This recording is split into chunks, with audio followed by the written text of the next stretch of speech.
কোথায় নিয়ে যাচ্ছে। আমাদের এখন একটা সোজা প্রশ্ন তুলতে হবে যে রাজনৈতিক ভাষণের নিরাপত্তা যখন প্রধান ফ্রেম হয়ে ওঠে তখন ন্যায় বিচার কোথায় যায়, সংস্কার কোথায় যায়? এই প্রশ্নটা বুঝতে হইলে আগে একটা পার্থক্য বুঝতে হবে। আসেন সেটা বুঝে দেখি।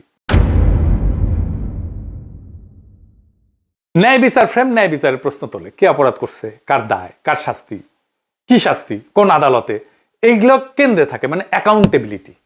আর নিরাপত্তা ফ্রেমে এটাতে কি থাকে? এইদিকে লেখেন, মানুষ যেন ভয় না পায়, সংঘাত না হোক, আর কোনো ঝামেলা না হোক, স্থিতিশীলতা আসুক, সবাই নিরাপদ থাকুক, এটার কেন্দ্রে থাকে স্ট্যাবিলিটি। এই তারেক রহমানের বক্তৃতায় নিরাপত্তা ফ্রেমটা ন্যায় বিচার ফ্রেমের উপরে বসানো হয়েছে, সবার উপরে। কিভাবে? গুম খুন বলা হয়েছে, কিন্তু বলা হয়নি কে করছে, কোন বাহিনী করছে, কিভাবে বিচার হবে। কিন্তু বলা হচ্ছে যে কোনো মূল্যে যেন মানুষ নিরাপদ থাকে।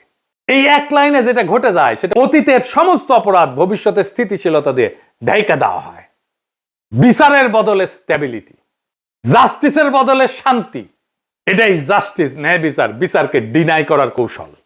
বিচার সংস্কার এটা যদি কেন্দ্রীয় কথা হইতো তাইলে বিচার, দায়, ট্রাইব্যুনাল, সংস্কার এগুলোই মূল বক্তব্যের বিষয় হতো, বারে বারে আসতো। কিন্তু এখানে আসছে মানুষ যেন নিরাপদ থাকে, মানে ন্যায় বিচার পরে, নিরাপত্তা আগে। নিরাপদ থাকবে কেমনে? যে অপরাধগুলো হয়েছে সেটার বিচার না হলে নিরাপত্তা কোত্থেকে আসবে? এটা ইচ্ছা করে করছে? হ্যাঁ, ইচ্ছা করে করছে। ন্যায় বিচার বললে ওয়াকার ডরাইবে, ন্যায় বিচার বললে পুলিশের দুর্বৃত্ত পুলিশ অফিসাররা ডরাইবে, ন্যায় বিচার বললে হাসিনা ডরাইবে, আওয়ামী লীগ ডরাইবে। এই নিরাপত্তা ফ্রেমের ভেতরে কি আছে জানেন? এই নিরাপত্তা ফ্রেমের মধ্যে লুকায় আছে আওয়ামী লীগের দায় মুক্তি। কোন আইন করে ক্ষমা না, কিন্তু বিচার না হওয়া। আইন করে ক্ষমা করবে না, কিন্তু বিচারই করবে না। কারণ গুম খুন আছে, দায়ী তো কেউ নাই, কে করছে সেটা তো বলে নাই। বিচারের রোডম্যাপ নাই, নির্বাচনের রোডম্যাপ নিয়ে পাগলা হয়ে গেছিল। বিচারের কোনো রোডম্যাপ নাই। যত সময় যাবে অপরাধগুলো ঝুলে যাবে না? এই কারণেই তরুণেরা, তরুণদের রাজনৈতিক দল এনসিপি বিএনপির সাথে নাই। কারণ তরুণরা তো জানতে চাইবে কে করলো, কেন করলো, শাস্তি কি। নিরাপত্তার ফ্রেম তারেক রহমানের এই উত্তর দেবে না। বিএনপি আর তার বুদ্ধিজীবীরা বুঝতেই পারতেছে না ন্যায় বিচারকে পিছাই দিলে ভবিষ্যতের বড় রাজনৈতিক সংকট তৈরি হয়। মানুষ যখন বিচারহীনতা দেখবে নিজের হাতে আইন তুলে নেবে। আর শেষ বিচারে তো বিচারহীনতা কোনো ইনসাফ না। যেই রাজনৈতিক দল ন্যায় বিচারকে স্থিতিশীলতার নামে পিছায় দেয় সে একদিন স্থিতিশীলতাকেই হারায় ফেলবে। আর একটা বিষয় হইতেছে উনি বক্তা হিসেবে ভালো না, মানে নো অফেন্স, উনি বক্তা হিসেবে ভালো না। উদ্দীপনামূলক বক্তব্য উনি দিতে পারেন না। এমন একটা বিশাল অডিয়েন্স পেলে শেখ মুজিব তো ফাটায় ফেলতো। আমাদের এনসিপির নেতারা ভালো বক্তব্য দেয়, হাদিও ভালো বক্তব্য দিত। এই বক্তব্যটা অনেক মানুষ অনেক দিন ধরে মনে রাখবে না। এই বক্তব্য অনেক দিন অনেক মানুষ মিলে শুনবে, এটা হবে না। এইবার আসেন দেখি উনার ফেরার ঘটনা নিয়ে গণমানুষের মধ্যে প্রতিক্রিয়া কি। আমরা তো আগে বুঝলাম এই সমাবেশ কোনো বড় উদ্দীপনা জাগাইতে পারে নাই মানুষের মধ্যে, কিন্তু মিডিয়া যা হাইপ তুলছে তা বিস্ময়কর। এমন তেলাইতেছে, তারে মার্টিন লুথার কিং বানাই দিছে। এমন তেলাইতেছে তারেক রহমানকে যে তারেক রহমান ভবিষ্যতে প্রধানমন্ত্রী কইয়া পরিচয় করাইতেছে। এটা দেখা খুবই বিরক্তিকর। মিডিয়া হাইপ তুলছিল 2004 সালে ভারতীয় লোকসভা নির্বাচনে, ইন্ডিয়া শাইনিং কইয়া বিজেপি নির্বাচনে নামছিল, গোহারা হারিছে। হিলারি ক্লিন্টনকেও মিডিয়া একদম হাইপ তুলছিল 2016 সালে, গোহারা হারছে ট্রাম্পের কাছে। ব্রেক্সিটেও প্রেডিকশন ছিল ব্রিটেন ইউরোপিয়ান ইউনিয়নে থাকবে, থাকে না। এটা মিডিয়ার প্রেডিকশন ছিল। মিডিয়া ফ্রেম করতেছে তারেক রহমানকে ভবিষ্যতে প্রাইম মিনিস্টার হিসেবে, এটা হবে বিএনপির জন্য ডিজাস্টার। ঐতিহাসিকভাবে প্রমাণিত যে জনগণ মিডিয়ার ভুল বা বায়াস প্রেডিকশনকে কেবল ভুল হিসাবে পাঠ করে না, তারা এটাকে ম্যানিপুলেশনের চেষ্টা হিসেবে বোঝে। 2016 সালের নির্বাচনের পরে পিউ রিসার্চ সেন্টার ধারাবাহিক জরিপ করছিল, এখানে বলতেছিল যে মিডিয়া ট্রাস্ট কনজারভেটিভদের মধ্যে এইটা ইতিহাসের সবচেয়ে নিচে নামে আসছে। মিডিয়ার ট্রাস্ট, মিডিয়ার বিশ্বাস। এবং অনেক তথ্যদাতা সরাসরি বলছে যে মিডিয়া আমাদেরকে বলার চেষ্টা করছে যেটা হবে, এবং তারা ভুল বলছে। এটাকে এজেন্ডা সেটিং হিসেবে মানুষ দেখে, মিডিয়া কভারেজ হিসেবে দেখে না। ফুকুয়েটারে বলছিল যখন জ্ঞান বর্ণনা না করে মিডিয়া নির্দেশ দিতে চায় জনগণকে, তখন তা ক্ষমতায় রূপ নেয়। তারা তারেক রহমানের ক্ষমতা তৈরি করতেছে, মিডিয়া ক্ষমতা, ভার্চুয়াল ক্ষমতা তৈরি করতেছে। আর হান্না আন্ড্রেড বলছিল যে এমন ক্ষমতা জনগণ নীরবে সহ্য করে না, সে প্রত্যাখ্যান করে। তাই বহু নির্বাচনে আমরা দেখি জনগণ ব্যালট ব্যবহার করে কেবল কোন প্রার্থীর বিরুদ্ধে না, ভবিষ্যতে আগেই লিখে রাখা মিডিয়া ন্যারেটিভের বিরুদ্ধে প্রতিশোধ নেয়। বাংলাদেশের জনগণ এই যে তারেক রহমান আগামীর প্রধানমন্ত্রী, এই মিডিয়া ন্যারেটিভের বিরুদ্ধে প্রতিশোধ নেবে।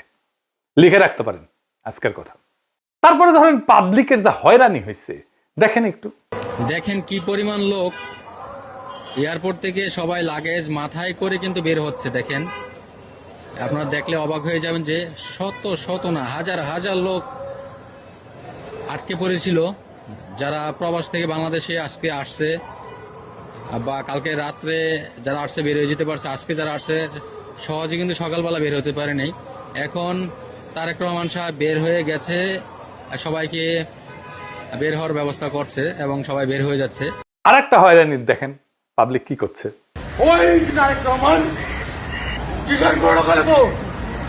আপনি এগের যাত্রী কয়টা বাজছেন এখানে?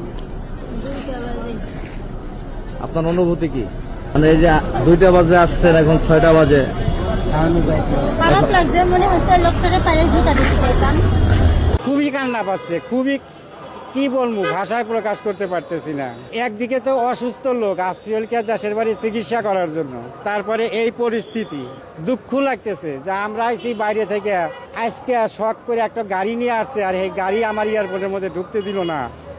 আমি এইভাবে ঠেলিয়ে ঠেলে নিতেছি, এতে তো আমার কাছে ওইটাই মনে হয় যে আমরা মনে হয় যে অপরাধী করছি। তারেক রহমানকে যে বাংলাদেশের ত্রাতা হিসেবে দেখানো হইতেছে, বাঙ্গু সুশীলদের শিরোমণি মতিউর রহমান কইছে যে দেশে রাজনৈতিক শূন্যতা চলতেছে, তারেক রহমান আরো আগে আসলে ভালো হইতো, মানে এই শূন্যতা কাটতো। শুনেন, আমি ব্যক্তিগতভাবে এটা মনে করি যে দেশে একটা রাজনৈতিক শূন্যতা রয়েছে, চলছে, এটা একটা বিপজ্জনক।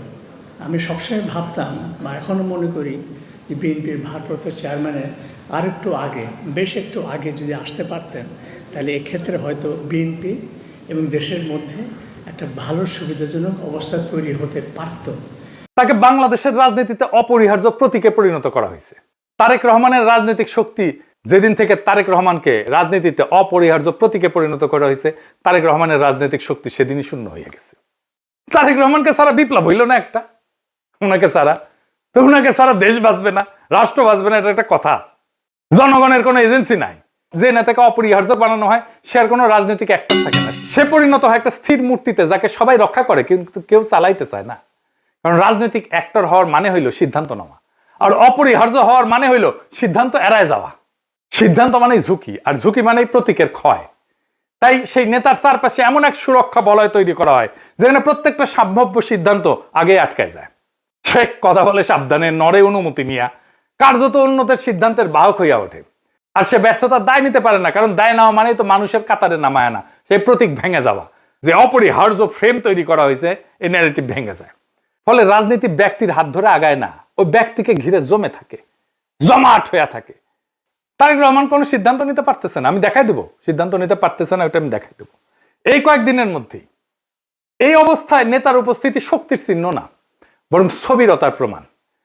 অপরিহার্য নেতা মানে শক্তিশালী নেতা না, অপরিহার্য নেতা মানে এমন একজন যাকে ব্যবহার করা যায় না, শুধু পাহারা দেওয়া যায়। তাই দেখতেছেন না, খালি পাহারা আর পাহারা, নজিরবিহীন পাহারা। এত পাহারা বাংলাদেশের ইতিহাসে কেউ পায় নাই। উনি কিচ্ছু করতে পারবেন না, রাজনীতি তো দূর কি বাদ, কিছুই করতে পারবেন না। আর বড় দল কিন্তু চিপসের প্যাকেটের